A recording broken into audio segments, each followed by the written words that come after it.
Hello नमस्कार दोस्तों, मैं हरेंद्र कुमार आप सभी का इंजीनियर हरेंद्र क्लासेस में स्वागत करता हूं।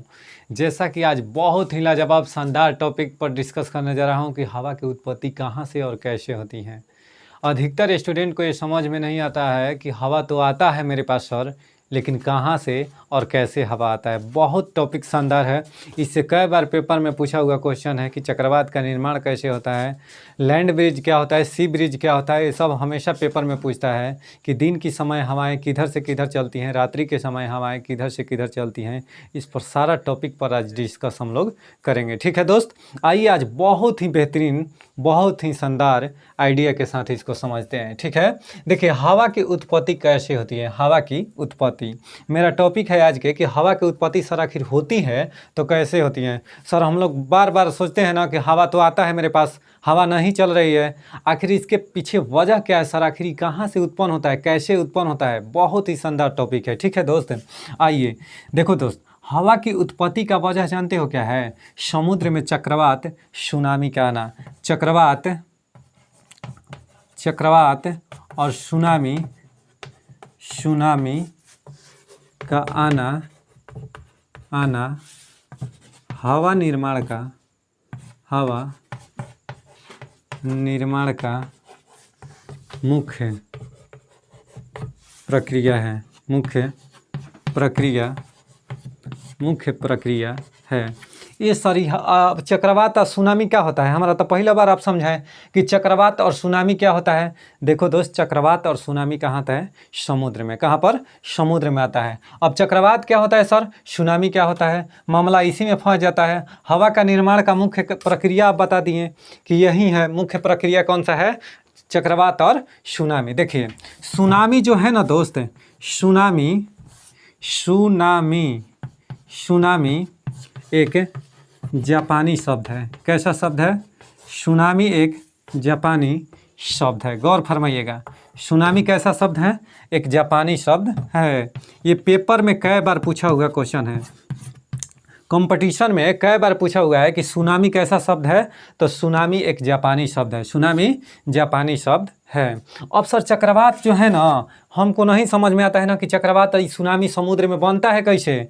वहीं से हवा का उत्पत्ति होता है दोस्तों। अब ध्यान से देखना मेरे दोस्त कि हवा की उत्पत्ति कैसे होता है। आप अगर समुद्र के देखोगे ना, समुद्र को देखोगे, मान लो ये मेरे दोस्त, ये पूरा क्या हो गया, एक समुद्र हो गया, विशाल सा समुद्र हो गया। इसमें जल की धाराएं हैं। क्या है, जल की धाराएं हैं। ठीक है, इसमें जल की धाराएं हो गई। मान लो, सपोज दैट, इसको मान लेते हैं कि ये क्या है, समुद्र में जल की धाराएं हैं।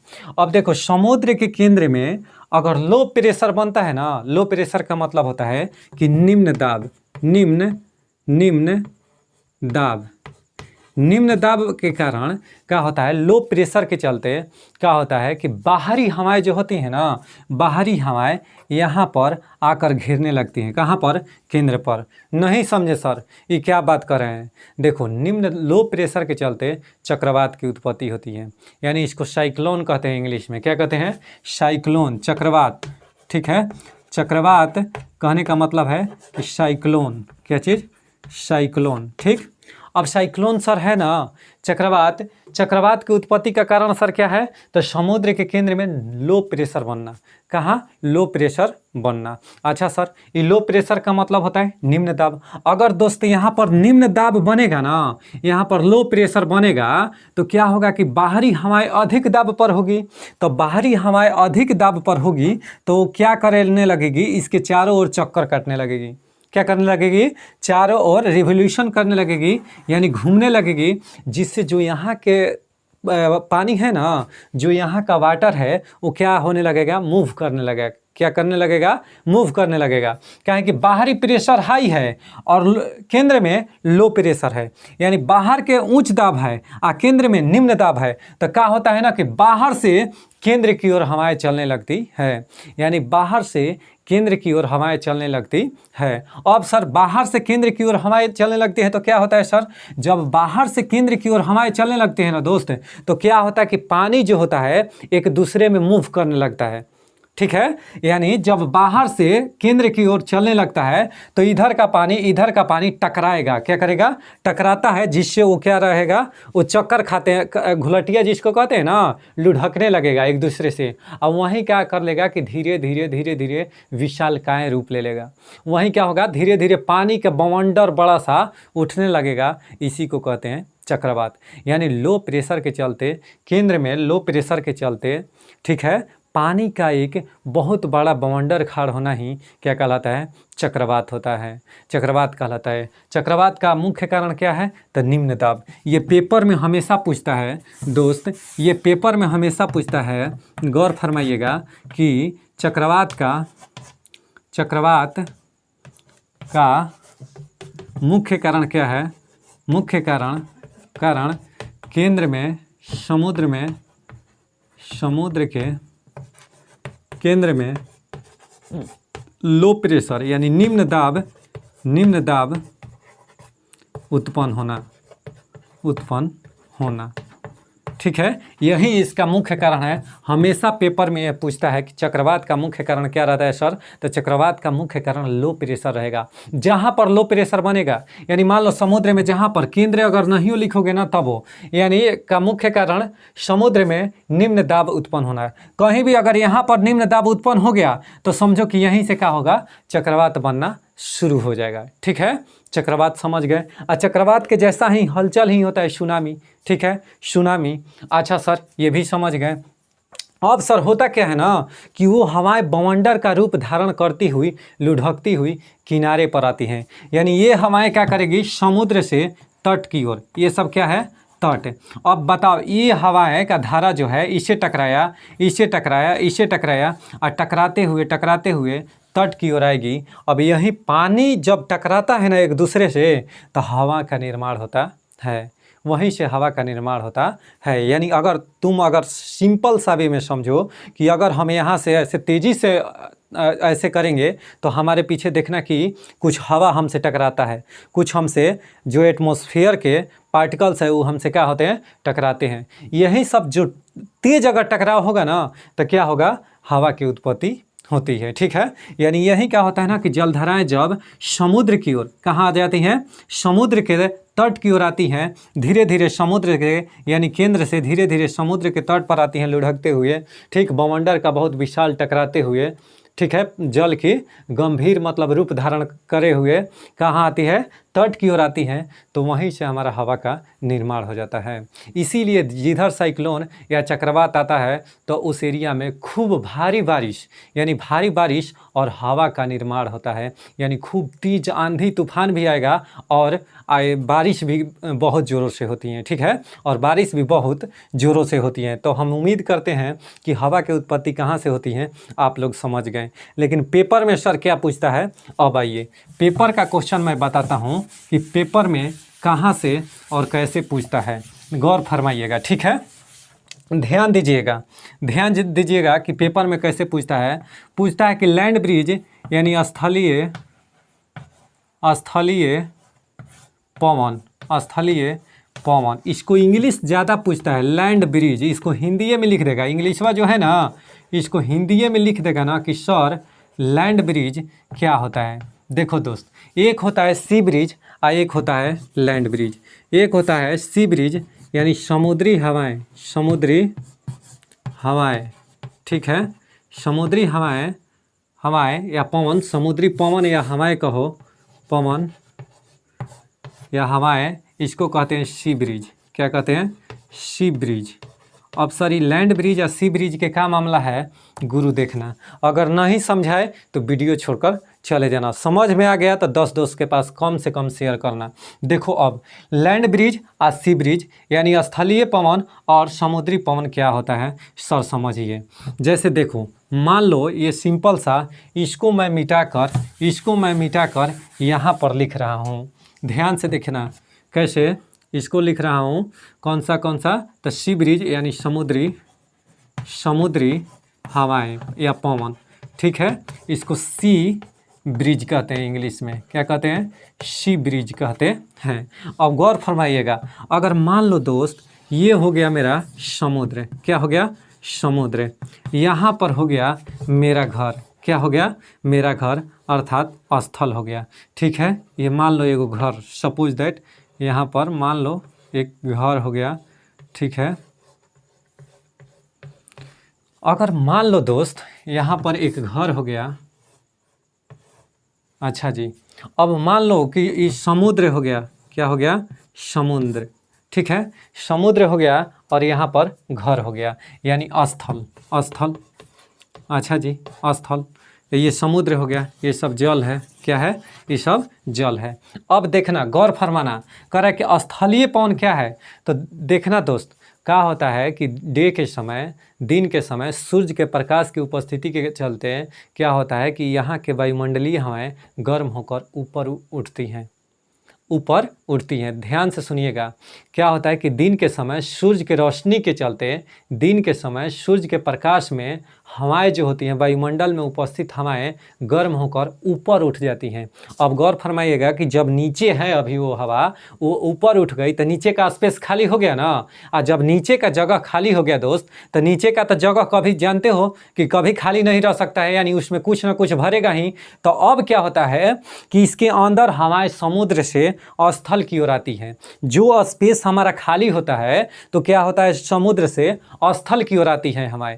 और यही समुद्र से जब स्थल की ओर आती है ना, तो ये हवाएं ऊपर उठ जाती हैं, ये हवाएं ऊपर उठ जाती हैं और यही हवाएं संघनित होकर वर्षा का निर्माण कराती है। आप लोग समझ गए होंगे कि कैसे वर्षा का निर्माण होता है सर।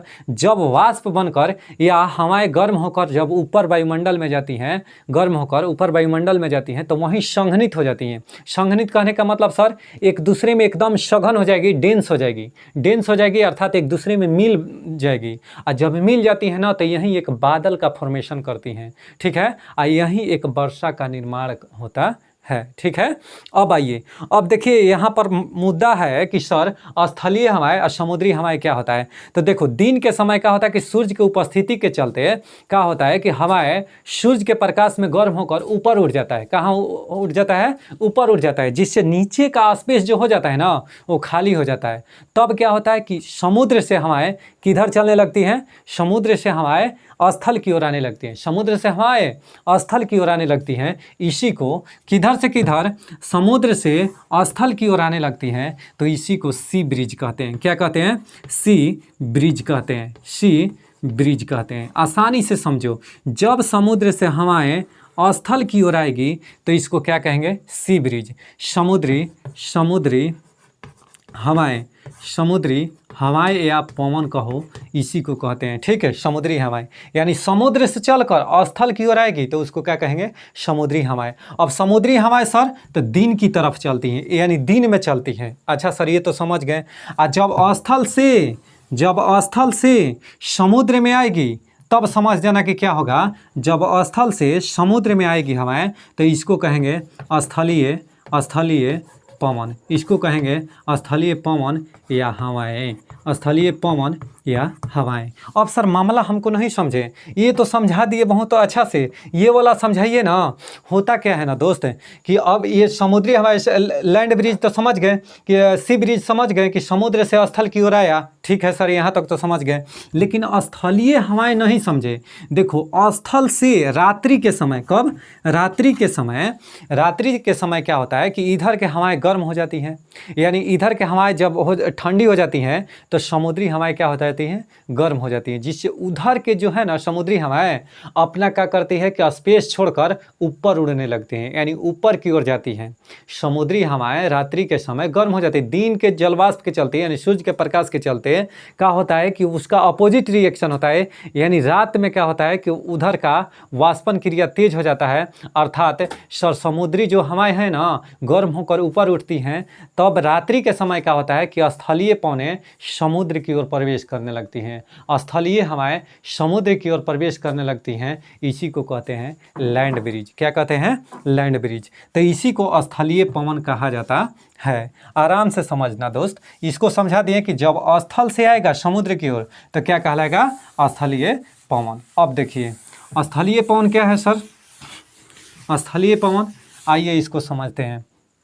जब आंसर क्या है सर, जब हवाएं स्थल से स्थल से समुद्र, स्थल से समुद्र की ओर जाती है तो उसे क्या कहते हैं, जब हमारे स्थल से समुद्र की ओर जाती है तो उसे स्थलीय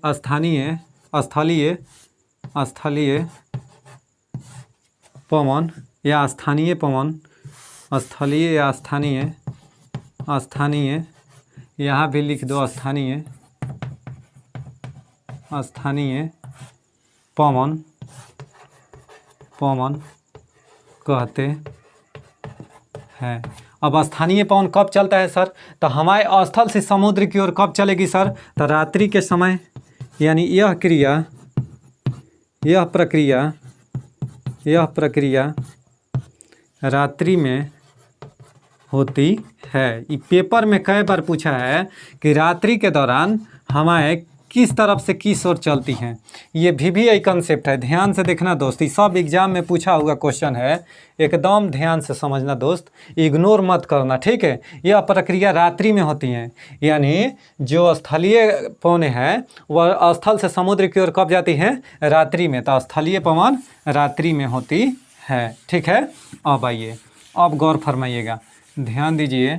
अगला कह रहा है कि सी ब्रिज यानी समुद्री पवन या हवाएं, ये क्या होता है सर? सी ब्रिज क्या होता है सर?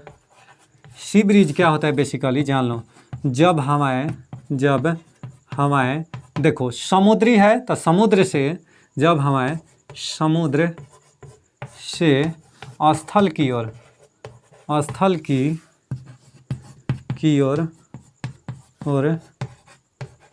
चलती है तो उसे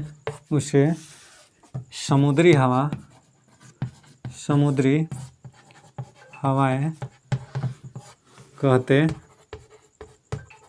हैं। यह घटना या यह प्रक्रिया, यह घटना